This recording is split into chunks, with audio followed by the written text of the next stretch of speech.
This time on Flipping Bangers, a prestige car that's not going places.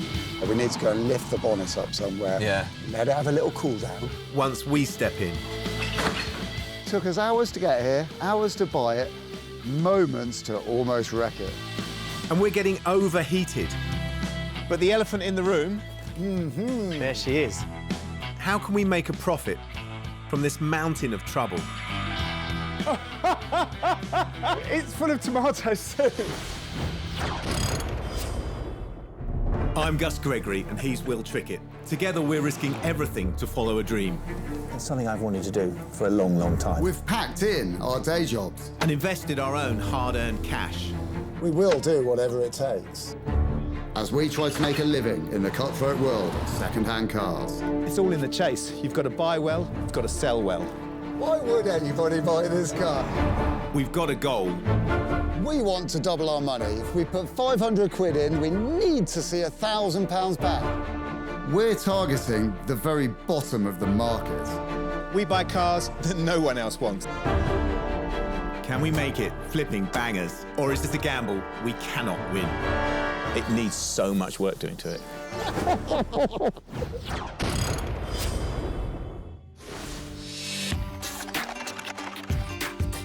We've invested 10 grand in our new car trading venture. That's to pay for cars. Isn't it great? I know, I've never actually had a proper, clean workshop. No, this is really exciting. And so much stuff. I've got my favourite tools in here, my favourite spanners. But if we're to cover the rent on our lovely workshop and pay ourselves wages, the goal is to double our return on every pound we put in. If we can't make money, we lose. So far, the lights are still on, but we've got to keep the cash coming in. This isn't a game. Basically, we've given up a salary, a monthly salary, and replaced it with, well, possibly no salary at all. It's time to get a new motor into the workshop. I've been thinking, you know what we need is a Mercedes-Benz, don't we? Oh, yeah, something nice and refined. I was thinking E-Class or 190E, pocket-sized E-Class. They were clever little cars. They were well built. A good one will fetch 2,000 to 3,000. Yeah. And one with little bits and pieces to do on it would cost 1,000, maybe even less if we were clever. That sounds perfect. Yeah, that does. The cheapest driving 190 in the country is in Suffolk. It's on the market for only £550, which seems like a typing error. There's a catch. The car has a blown head gasket, so it overheats and the engine might be damaged. Perfect. The owner, Lee, isn't available, but his employee, Robert, is. Bruised apple brown escorts. That's gorgeous. You're not Robert, are you? Yes. Hello, Robert. I'm Gus. Pleased to meet you. Nice to meet you. Hi there, Robert. I'm Will. Good day to you. And you? This is very beautiful, isn't it? Isn't that Is it a lovely yours? car? Is it yours? Yep. Mark II Escort. Fantastic. How long have you had this? About 2 years. I wouldn't be selling that. No, it's beautiful. No. Well, to be honest, don't blame you. That's ours, our is it? car. That's the one you come to see, yeah. It's fabulous. At the super low price, the Merc looks too good. We need to be careful. It looks great, and it's got special Dubai spec gold trim. Isn't that cool? That is super cool, mate. Aerial's missing. It does look low. I'd have to say it looks low. Yeah. Aerial's in bits and in the boot rather than sticking out of the rear corner where it should be. But the bodywork looks really nice, Gus. Tiny bit of superficial rust down here, nothing too major. The outward appearance of the car is It's good. great. What is the story of the car then? Boss bought the car as a non-runner, and then threw lots of money at it, got it MOT'd. Then it overheated. He said, enough's enough, time to get rid of it, so... Instantly, it looks great in here. It's a bit stained. The armrest is still down. Road captain stance to it. I love it. And he's clearly smoked because the ashtrays had seen better days. You're going to make the bonnet come up, Gus? Under here is where we find out whether we've got a bargain or a joke. What's the mileage on this car then, Rob? That's 115,000. But these things will do an intergalactic mileage. It's all there, isn't it? You can see it's gotten hot though, can't you? Because there's quite a lot of quite rusty coolant over the engine bay, isn't there? Yeah. Well, what sort of telltale signs are there? Is there any oil in the water? There's certainly no water in the water. Well, that's a good start. Well, there's definitely water in the oil, so there could be something going on there. It's a bit of oil and water mix. So yes, head gasket is highly likely. The danger for us is whether the car has other issues beyond a blown head gasket. It did cross my mind, seeing as you run a garage, why you're not fixing it yourself, actually. Well, it's my boss's car and he's bought it and spent a lot of money on it, and he's got 10 cars of his own as well. Oh, OK. So He doesn't have enough love to go around for all of these cars, Ender. he just wants to get shot of it now. Is it all right if we take it for a run? Yeah, it's fine. We'll top up the radiator with water. When that lot starts steaming, we'll know it's time to stop, or we might damage the engine even more.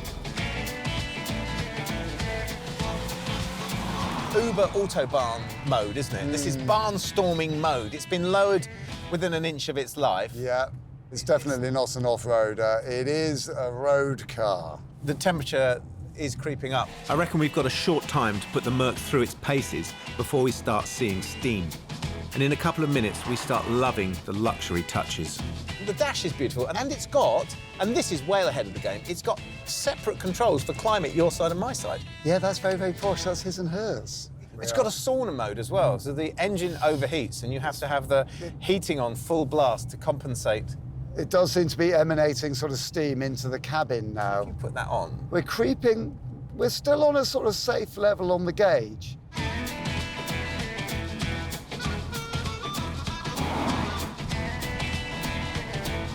So bottom line is, I think we might be able to see 1,500 quid out of this car.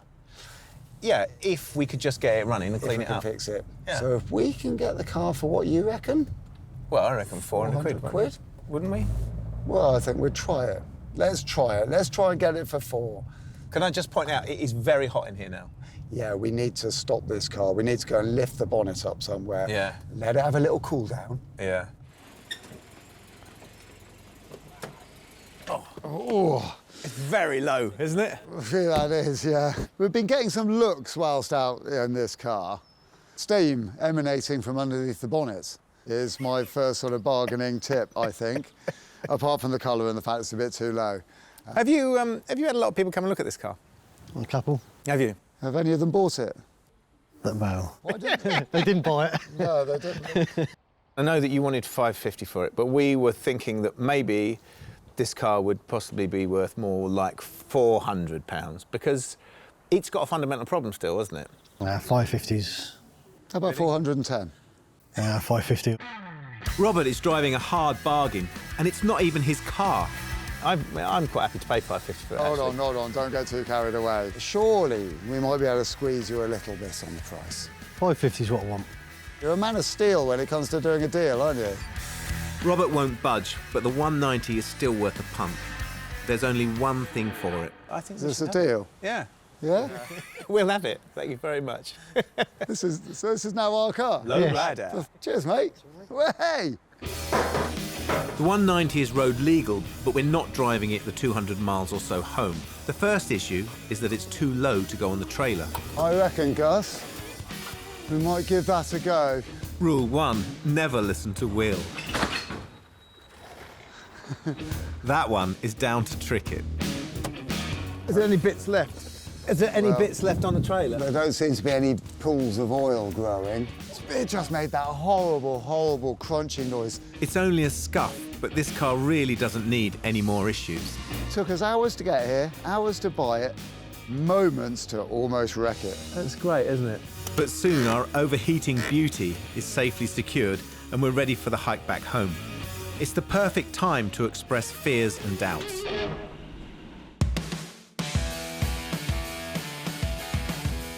The head gasket's blown for a reason.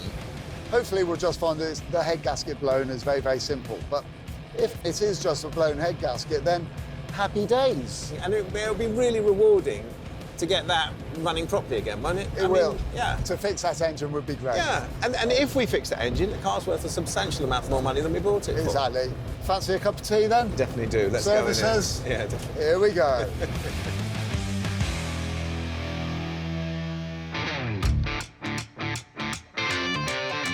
Back at our rented workshop, we get to look over our new toy. It just looks so cool, that low, doesn't it? This is a groovy looking And I think car. in that burgundy, I think it looks great.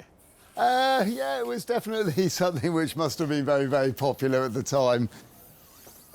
But the elephant in the room, there she is. This, yeah. We know we've got a blown head gaskets. We do. And we just need to decide, do we take out this engine and replace it for one that we know is good? Too expensive. Too expensive. Looked on the internet. So that leaves us with a repair in situ. Yes. I think if you take the overall condition of this car is really sound, and they've spent a lot of money on this engine, haven't they? The bits they've put on it. And surely, for the price we bought it for, we could sell it for 1,500 quid. Yeah, I think so. This should be a viable project. I do pictures for our internet auction ad, describing a perfect running car. It's going up this afternoon and will run for a week. So when the 190's finished, we can sell it straight away. I'm just setting up our online ad for our beautiful Mercedes 190e. And I think I will put a starting price of £1,200, seems fair. And I will put a reserve of, I had thought, £1,750, which also seems fair. And a buy it now price, tell me if you think this is cheeky, for £2,450, which I think, seeing as you can get 2 sets of golf clubs in the back, is a perfectly reasonable price. Oh, God. It's time for the 190 to come inside our mechanical operating theatre. Is that in the middle? No, oh, no, not quite. I think it's mainly over your side. Try hard. And right away, Hey, up she goes. Yeah, up she goes, apart from... there's an oops. Not going to, is it? No. How much is Yours the same? Yeah, exactly the same. There's a simple solution to this. Jack the Merc up. And then locate the runners.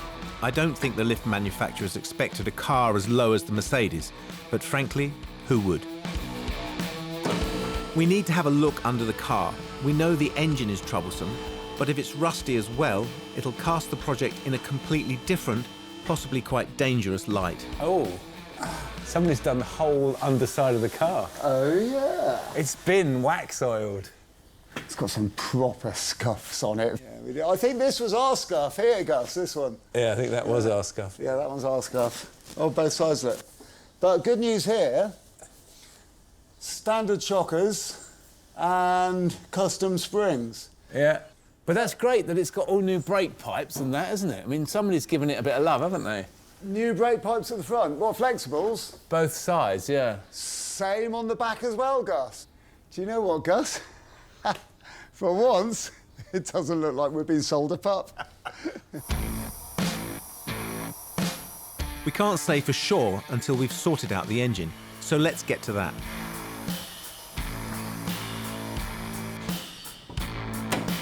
You can open the Mercedes bonnet to a 90-degree workshop position, but we remove it because the engine might have to come out later. In preparation for taking the head off this engine, I need to drain the fluids out, amongst other things. Now, it has got a groovy little tap on the other side, but that tap is microscopic, so I'm going to do what we all normally do, take the bottom hose off. To know if the head gasket is blown, we need to get to the head. Remove it, have a look, simple as. I'm going to take the air filter and box out of the way. Ooh, nice new shiny air filter. We're going to have to work together to strip the engine down. It looks like I got the high-risk snappy-off exhaust manifold side. It's exactly what you deserve. Cheers. Actually, shall I tell you what I feel when I look at an engine like this, when you first look at it, I find them daunting, and then when you start taking them apart, they start becoming engines, don't they? Yeah. But specific to each manufacturer. I mean, I think this is really clever, that they print the firing number on here, Yeah. so you know how it fires, and they print the numbers on the distributor so you can see which way round it goes. So even if you just whipped all those off, and then thought, oh, I didn't mark them, it doesn't matter because you can just put them back on. And it even tells you how to how to stack them in here, in this sort of cover in here. Which is good, because you've just pulled it straight off. It's good, exactly that. But it wouldn't really matter, would it? But it's neat, isn't it? It is neat, and Yeah. you know, that's probably why these cars have stood the test of time. Let's see if the typical German efficiency and build quality makes our life easier. Either way, Will must deal with the oily, dirty stuff. It's always the same with exhaust manifold bolts, isn't it? Or studs. They're always slightly rusty. They're always very difficult to get to. While Will struggles with the rusty bolts, my carb side comes apart okay. But as soon as the inlet valves are exposed, I see something I don't like. Oh. Is it number 4 that looks a bit iffy? Well, no, you come and look. It's really interesting. Where's that light gone? Because I'm looking inside the manifold on number 4 and there's No, milky oil. Come and look, come and look, come and look. Yes. That one's actually just oil. But look, what's going on in there? That's our one that's blown. Yeah. It's just been cleaned out with water. Is that what you think? Well, I think that valve is not closing properly, and a lot of that schmoo, which should be staying on that side or going out that side of the engine, is getting fired back up the inlet manifold. And I'm sure into the exhaust. So there's trouble ahead, and we've passed the point of no return. And to make things worse, I've got a manifold bolt that won't play ball. A gentle bit of persuasion. Now, this does look dramatic. I can assure you it is.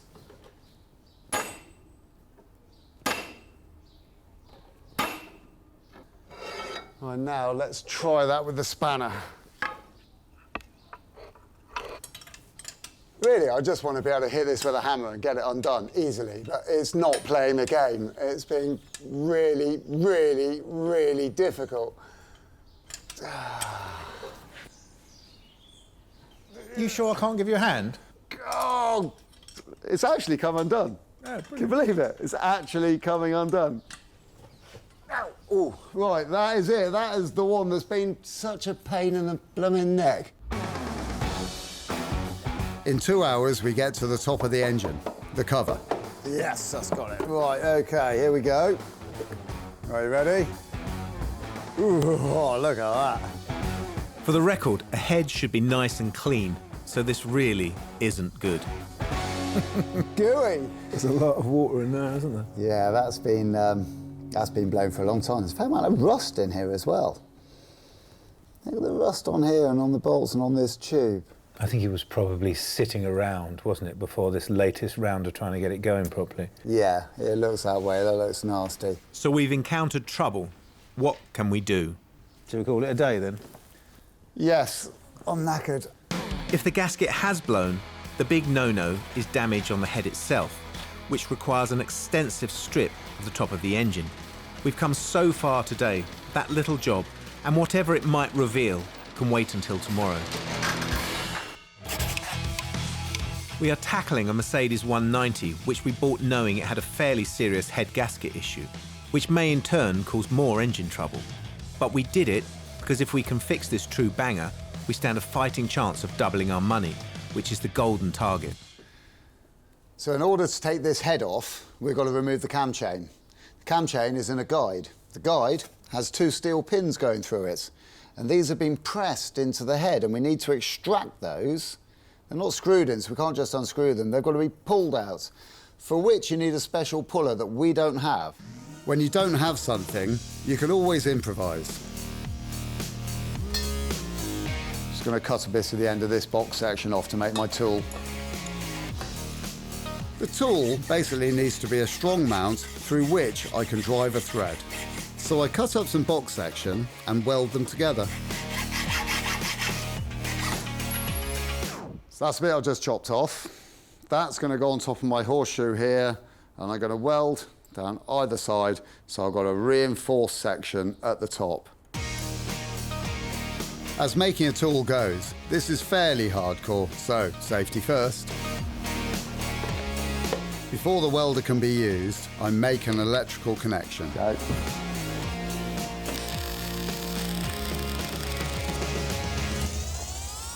Lovely.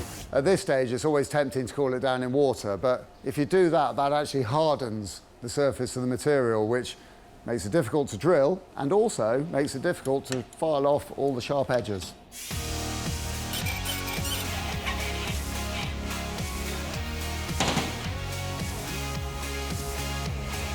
And I then drill into the cooling metal.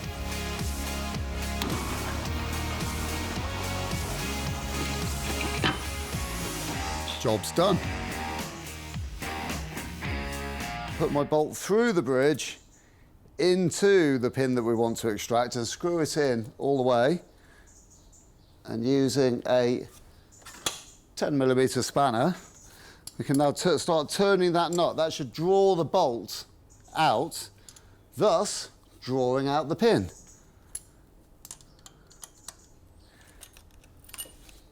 There we go, that's that pin out, and we're now one step closer to getting this head off. But I'm not there yet. I need to do another few passes to remove the remaining pins. I really hope that during my clever and hard work that Gus is okay. Gus? Yes? Those two stubborn little pins are now out of the engine and in my hand. Oh, that's great news. Well done. Yeah. So there we you can go. get on with getting this off, shall we? Yes, yeah, Shall I let's. crack those nuts off the top? You could do. And while Gus cracks his nuts, I get to work on loosening the head. A head strip and removal from a garage would probably run to about £500, around half the price of removing the whole engine. We have to remove the timing chain now, marking the top dead centre position so that the pistons and valves align when we put it back together. A little tap with a centre punch will suffice as reference mark. Right, so this out, and then a tap or a wiggle. Yeah, mind my fingers? You got it? Yeah. Oh, that's coming nicely. Lovely. Okay. At last, the head is ready to be lifted, and we get to find out what we've bought. Yeah. It's not a pretty sight. What's that snagging on there? That's on that chain. It's full of tomato soup. This soup is rusty water, and rusty water is bad news for the engine. It's on the bench. We just need to tether the chain so it doesn't slip. So this is the gasket, and you can instantly see here there's a lot of rust in the water. And on the head here, you can see large deposits of rust and in the water jacket. Now, the water jacket is what allows the water to flow around the engine and cool it. And these deposits of iron in here have come up from the block, the cast iron block. And it's because there's been no inhibitor or antifreeze used in the water. Now you can see this combustion chamber as clearly a different colour to all the others, and this is where our problem is. And if you look, you'll be able to see clearly the water has gotten from the water jacket into the combustion chamber, thus putting water into the engine. You can clearly see here where there's a channel between the water jacket, which is this bit that's rusty here, through into the combustion chamber. So that's where the head gasket's blown. But what we don't know is if this is retrievable or not. So this is potentially catastrophic for this head. If the head can't be machined flat enough to stay watertight, it's a new head, plus machining costs, or a new block, or even a new engine. We're hoping the skim will work, but before we can do that, we need to strip it further. The important thing here is to work in a clean environment, and every item must be ordered carefully. A company around the corner offers to skim the head for just £35. But they are machinists, not magicians. Is it even worth skimming at all?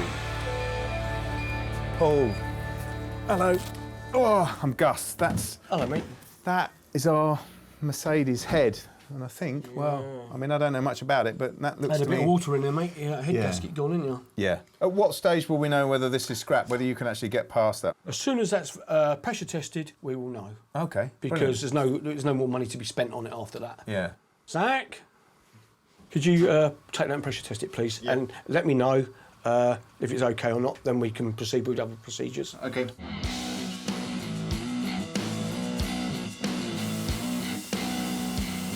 Usually, heads are pressure and vacuum tested. Pressure is fed through each valve, and if it remains constant, it can handle daily operation. Amazingly, ours passes, so Zach removes the valves and springs,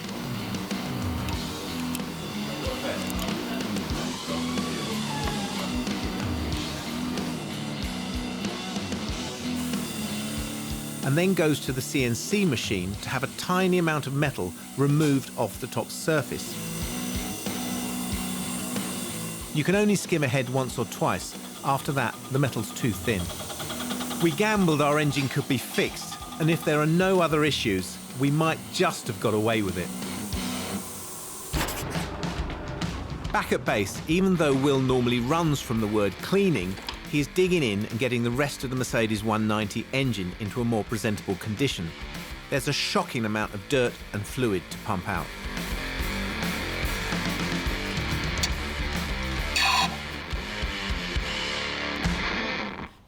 All the water is now out of the block, and I can wipe the surface clean and start scraping the top of the block nice and clean. The engine block is made from solid iron, so I can be a bit rougher with it than I can with the head, which is made from softer aluminium. I scrape the rust and build up away from the engine face and also the pistons. Then I use the air line to blow away the debris. Right, one last wipe off, and that is a done job. Hiya. Hello, Gus. I think it's better news than we thought on this head. They've vacuum tested it Yeah. so that we know all the valves fit perfectly and seal. Okay. They pressure tested it so that we know that it's not leaking. Lovely. And they've skimmed out our little nick in here. So Oh, brilliant. with a new set of gaskets and a clean block. Oh, yes, we're ready to go. I'm poised and ready for action, Gus. All right, I'll put this back together. I'm putting the cam and rockers back in the head before I can put it onto the car. It's a really pleasing job. When putting your head gasket on, or handling your head gasket in any way, shape or form, just be super, super careful, because if you bend them or kink them, they're stuffed and it'll blow straight away. It's going to be an awkward threadle, this, isn't it? It is. Oh, it's all prepared and ready, though. I should be able to reach through this hole. Coming through. Yeah. Back a bit. Yeah. The newly skimmed head fits perfectly over the cleaned up block. That's got it. That's it. Now we're on. Here's the deal. If we can get the engine to work and run, our spend will have been minimal and the car will instantly be worth £1,500. We'll have easily doubled our money. It's a fantastic motivator. Hey! Excellent. Excellent. I know I shouldn't be so excited, but I know what you mean. that went on exactly as it was supposed to. We're so wrapped up in the race to rebuild the engine, we even forget to take a tea break. On a slightly more ominous note, the Mercedes has no bids yet, and we're well into the job. We're down to the last few items before we can turn the key. Now, I'm just about to put some coolant in here because coolant is a corrosion and rust inhibitor. Now, it didn't have any in before, which is probably what caused the problem with the engine in the first place. It just had water.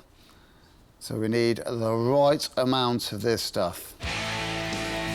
The engine consumes enough coolant for the entire system. Over 5 litres. Come on, you done? I am done. I'll turn it over, see if it starts. Go on, then.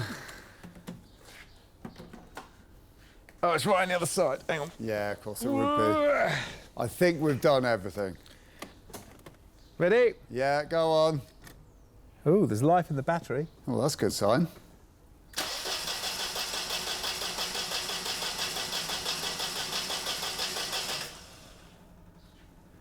Hang on. Hey! Please tune that.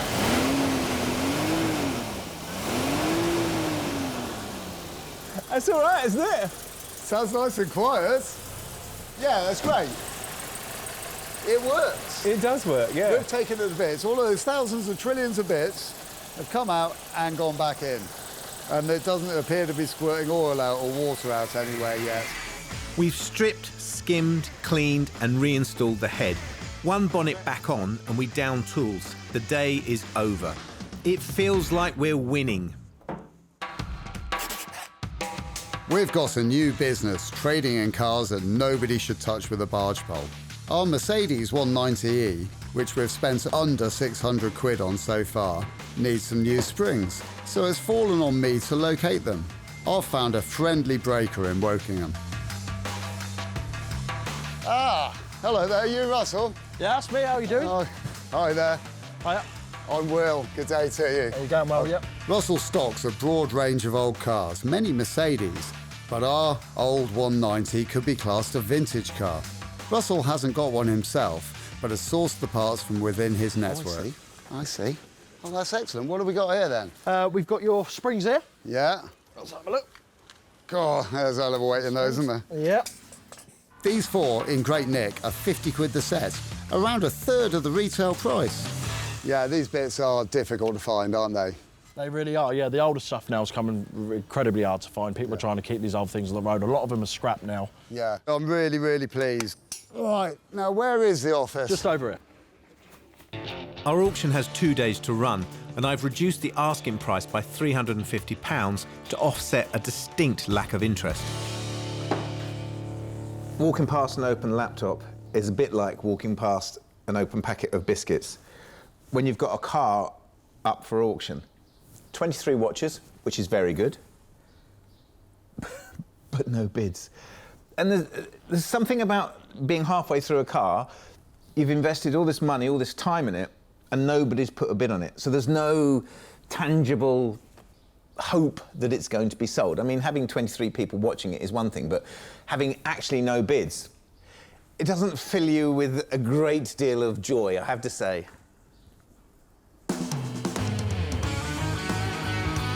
Maybe ditching the lowrider looks will help.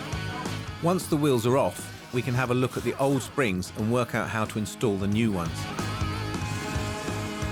I can see that the damper here hasn't been off, and that the damper actually is in quite good condition. There's no oil seeping anywhere, so that's good news. So that hasn't been off, and I can see that this pinch bolt down here, which holds the bottom wishbone on, has been off. So they've clearly undone that, dropped the wishbone down, and taken the spring out. We use a compressor to compress the old spring.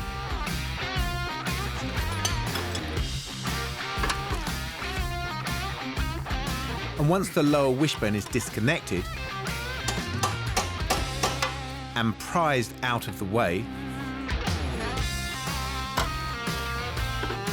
it can be removed.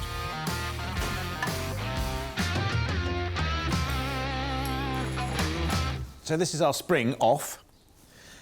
And now it's off, and just decompress it and take it out. And you can see how they've lowered the car. They've done it by chopping down the original springs. You can see that it's been cut off there, and not actually very long ago by the looks of things. If you can see on here, these springs have a flat top to them, which fits in a cup, which goes onto the car. But when they've cut the spring off, they've cut the flat top end off, so it's got no way of locating properly into the car. Not the way it should be done. So it's now doing everything in reverse order. I tie the spring to protect myself and then compress it, and then we'll see if it goes back in. Well, yes? Can I utilise your unique Wanger bar skills? I knew you were going to ask me that, so I'm already prepared. I know exactly what you need. You need that in there. And that's down there. And that there. Right, am I completely out of your way? I don't know if I can get them. Put chase on. Yeah, that's it, Yeah, that's okay. it, that's it. OK, can I take the pressure off? Slightly. It's going in at the top. First, I've just got to take the tension off of the spring, which is really scary because there's a lot of power stored in that spring at the moment. There is some satisfaction in the money we're saving by doing things ourselves. A suspension swap at a garage would be around £500. The 3 other corners take us 3 hours. The finishing touch before the wheels return is a bit of copper slip, which is a high-temperature grease that stops corrosion. OK then, Gus, are you ready to see what we have done? Yeah, let her down. You think if it all goes wrong, we could put really big 4x4 tyres on it and create some sort of 4x4 monster Mercedes? I think we might need to.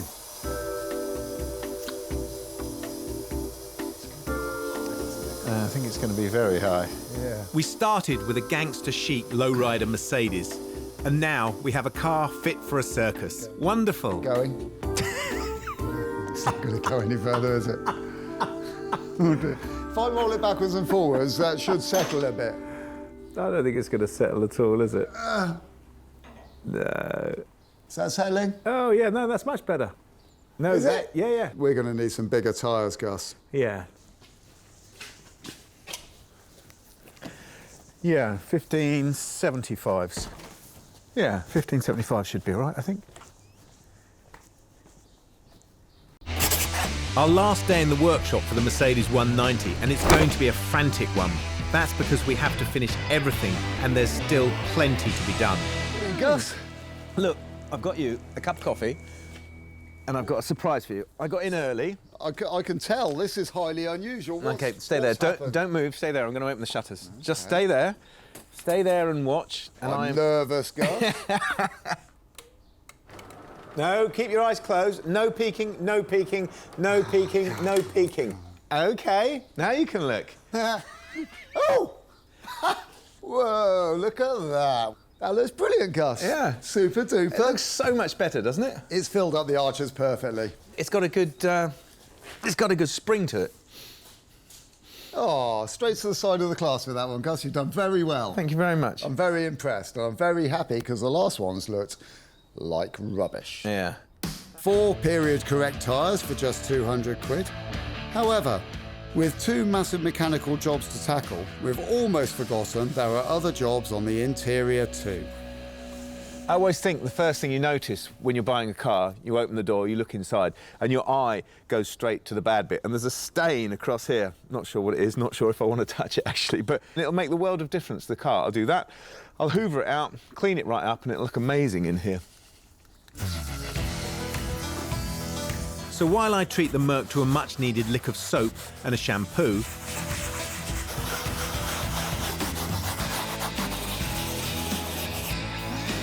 and a vacuum clean,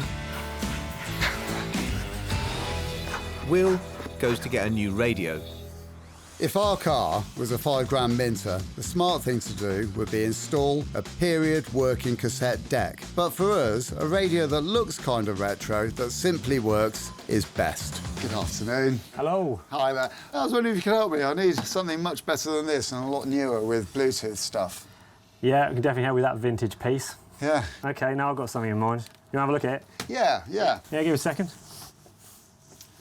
All right. Oh, that looks quite Pioneer flash, radio. doesn't it? Yeah. Let's get inside that and have a good old look. It's got Bluetooth on it, so you can make phone calls through the unit, Yes. music streaming, USB to charge a phone, and an aux in. Oh, that sounds perfect. That sounds absolutely perfect. We don't need anything too flash, you see. Oh, matching all the way through. Oh, brilliant. It doesn't look too flash either, because I was worried that it was all going to be lights and everything like that, but yeah, that looks just the job. Vintage looking, similar to this unit. Yeah. Will we be needing a particular aerial for this? Yes. Yeah, is it on the wing, is it? It is, rear wing, and it's Yeah. on quite a steep angle. Oh, I might have something for you. I'll grab one. Let's Hold have a look at that as well, then. on. Right, one aerial. Let's have a look at the important bits. The rubber bung, that's the mounting point for the rear wing. Yeah, Make that's sure the it's right angle, yeah. That goes through it. OK, perfect. In the box, That mounts in there. it's got all the leads in there. So how much for the whole lot, then? Total bill, £145, all in. Absolute deal. That's exactly what we were Sorry. hoping you would say. Brilliant. Thank you very much. No problem at all. All I need to do now is go back and fit it. This is our ashtray from my beautiful Mercedes. And when we first got into the car, when we bought it, it was hanging down and flapping around.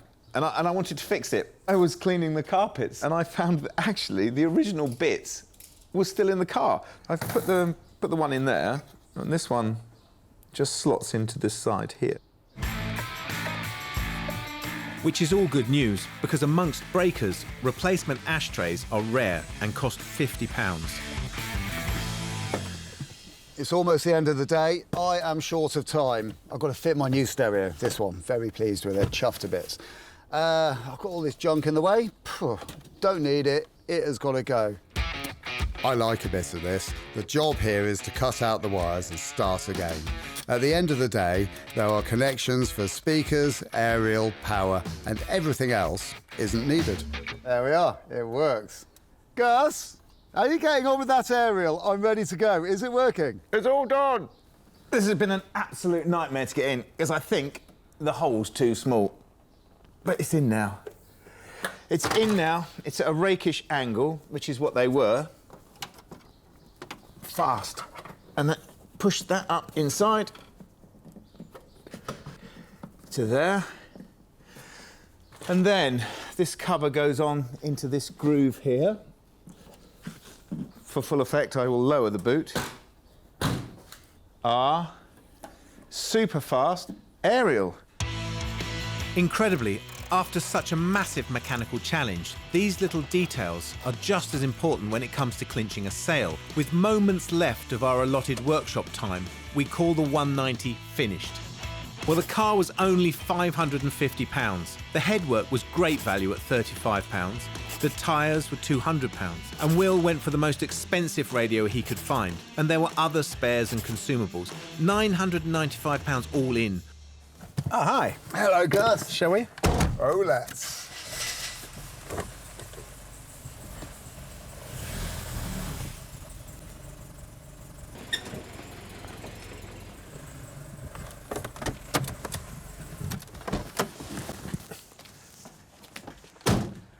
Graceful, huh? What a lovely car. When we first saw it, I hated this colour. I hated the bling on here. I hated how low it was. And now, I love everything about this car. Like you, I wasn't that keen on the pale plum. It was a big thing, wasn't it, when we bought it? It was like, oh. We've intended to bring it up a notch, and it's come up several notches. It's almost as if we shouldn't actually sell it to anyone. We should just keep it for ourselves. I'm with you on that. Where should we take it for a test drive? I have got an idea of where we should take it for a test drive, and I think you might like it as well. Excellent.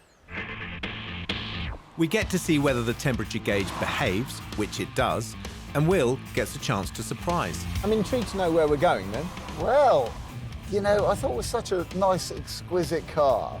It'd be nice to take it somewhere beautiful with the rolling downs of Oxfordshire. I think it suits this car so perfectly. And this suspension rises and falls like the Downs. It's just amazing. Well, yeah, it was awful before. When we first got this car, driving it along, the sight of a sleeping policeman was filling me with dread. Well, it can just take everything in its stride now.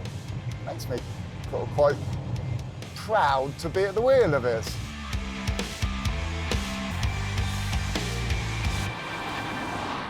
With the car thoroughly put through its paces, we arrive at our destination.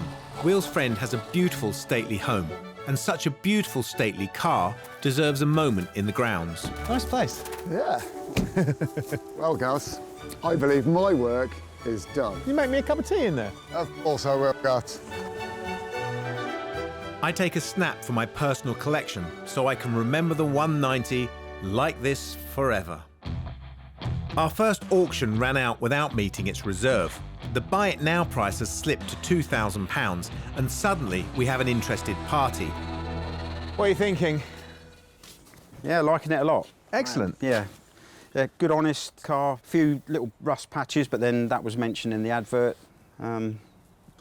Few sort of age-related scratches, dings and dents. The interior just pristine. It's just, you know, it's almost like it's just come out of a showroom, to be honest. So, yeah, really happy with that. Well, how happy? Exactly yeah. how happy? That's the $64 million question. We'd settle for that, wouldn't we? Yeah. That's fine. Would you take 15 for it? That's probably a little bit shy of what we were thinking. Sort of, what would wrench it from your grip? Will jumps in with the absolute minimum we can afford to take. At £1,800, you'd be driving this car away and we'd all have smiles on our faces because, you know, we believe that this is a good, sound, solid car.